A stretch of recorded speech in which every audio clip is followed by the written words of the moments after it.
Assalamualaikum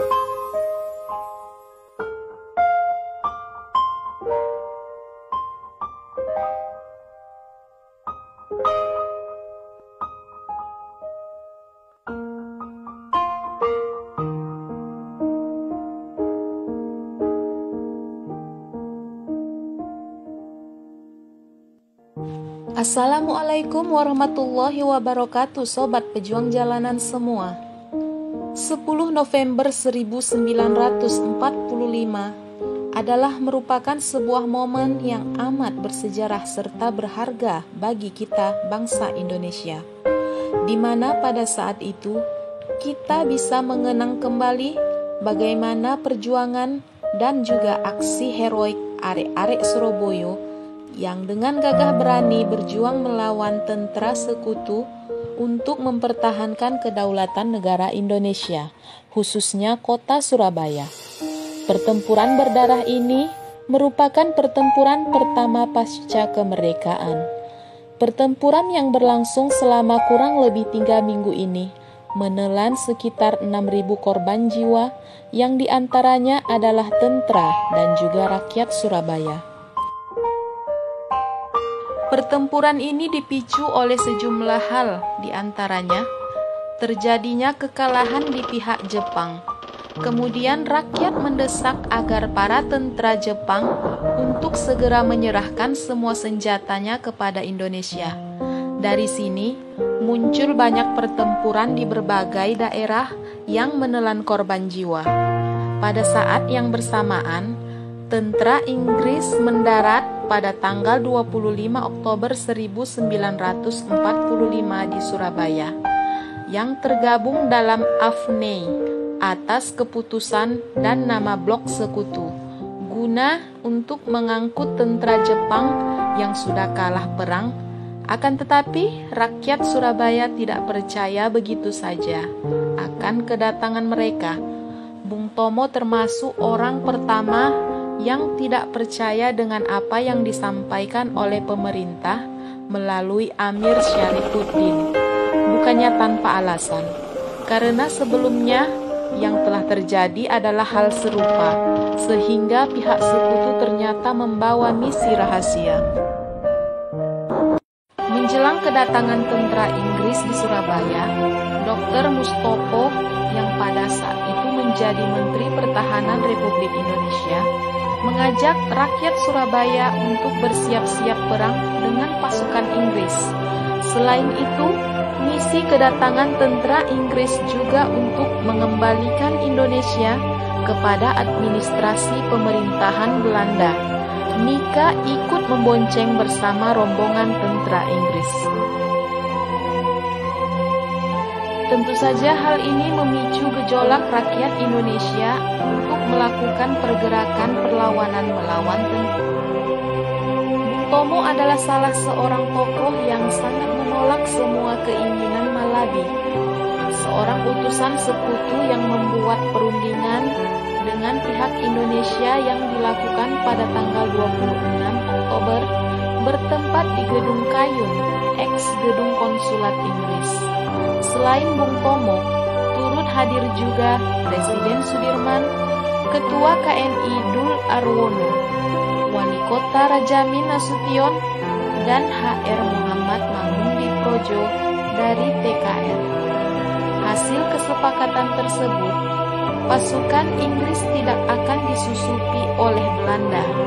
Tercapai kerjasama Indonesia, tentara sekutu dengan membentuk kontak Bureau. Akan tetapi, tentara Inggris mulai mengingkari hasil kesepakatan yang telah dibuat sebelumnya, bahkan mengancam agar semua rakyat Surabaya menyerahkan kembali semua senjata kepada Inggris. Tentu saja hal ini membuat geram Bung Tomo dan rekan lainnya. Mereka memperingatkan Brigjen Malabi untuk patuh pada perjanjian sebelumnya. Namun hal tersebut tidak dihiraukan oleh Malabi. Hal ini memicu suasana panas yang pada tanggal 28 Oktober 1945 mencapai titik klimaksnya. Pada hari itu, sekitar jam 5 sore, Bung Tomo mengajak semua rakyat Surabaya untuk merapatkan barisan untuk menindak tegas pasukan Inggris. Beliau mengadakan pertemuan dengan sejumlah pimpinan pasukan BKR di Jalan Mawar 10, markas dan sekaligus tempat studio radio pemberontakan Bung Tomo. Bung Tomo berpidato dengan nada keras, tegas, dan juga mampu mengobarkan semangat juang rakyat Surabaya. Pada tanggal 30 Oktober 1945, Brigjen Malabi tewas ketika menumpangi mobil. Terjadinya baku tembak yang tidak bisa dihindari akibat kesalahpahaman. Kematian Malabi ini menjadi awal mula perang yang jauh lebih besar dari sebelumnya. Insiden ini memicu Komandan Pasukan Sekutu, Letjen Kristiansson, mengeluarkan ultimatum kepada Indonesia, khususnya Surabaya. Beliau mengerahkan sekitar 15.000 pasukan dan juga tank ke Surabaya di bawah pimpinan Maijen Mansert. Menanggapi ultimatum tersebut, Bung Tomo membangkitkan semangat seluruh rakyat untuk melawan pasukan Inggris dan Nika. Pada jam 6 sore, semua elemen TKR dan pemuda menandatangani sumpah kebulatan tekad. Keputusan tersebut ditindaklanjuti oleh Gubernur Suwerjo. Hanya dengan berbekal persenjataan seadanya, dengan semangat yang membara, Bung Tomo berpidato untuk membakar semangat rakyat Surabaya.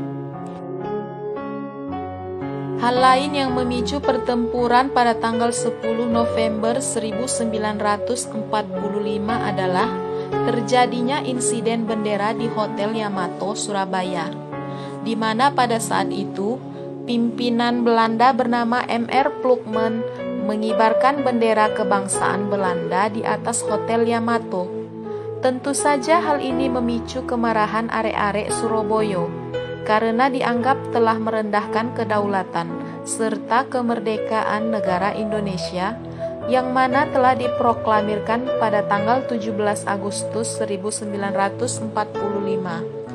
Pada tanggal 27 Oktober 1945, sejumlah pemuda naik ke atas Hotel Yamato dan merobek warna biru pada bendera kebangsaan Belanda tersebut, sehingga hanya meninggalkan warna merah putih saja, yang merupakan warna bendera kebangsaan kita. Beberapa tokoh lainnya yang turut berperan di dalam perlawanan ini diantaranya Dr. Mustopo yang merupakan seorang dokter gigi dan juga ketua BKR Jawa Timur, Sungkono yaitu komando BKR, HR Muhammad Mangun Diprojo, Haryo Kecik, Kiai Haji Hashim Hasyari, Wahab Hasbullah, dan sebagainya. Inilah hakikat dari peristiwa bersejarah tersebut, di mana semua elemen bersatu untuk berjuang bersama mempertahankan kedaulatan negara Indonesia. Sejak tanggal 16 Desember 1959, untuk mengenang perjuangan rakyat Surabaya, pemerintah menetapkan 10 November sebagai Hari Pahlawan melalui Kepres nomor 316 tahun 1959. Sejatinya, peringatan Hari Pahlawan adalah sebuah bentuk penghormatan kita akan jasa-jasa para pahlawan yang rela berkorban untuk Indonesia hingga titik darah penghabisan. Peringatan ini juga sebagai bentuk agar kita sebagai rakyat Indonesia harus tetap mempertahankan Indonesia dari segala ancaman dan turut berkontribusi untuk perkembangan tanah air kita, Indonesia.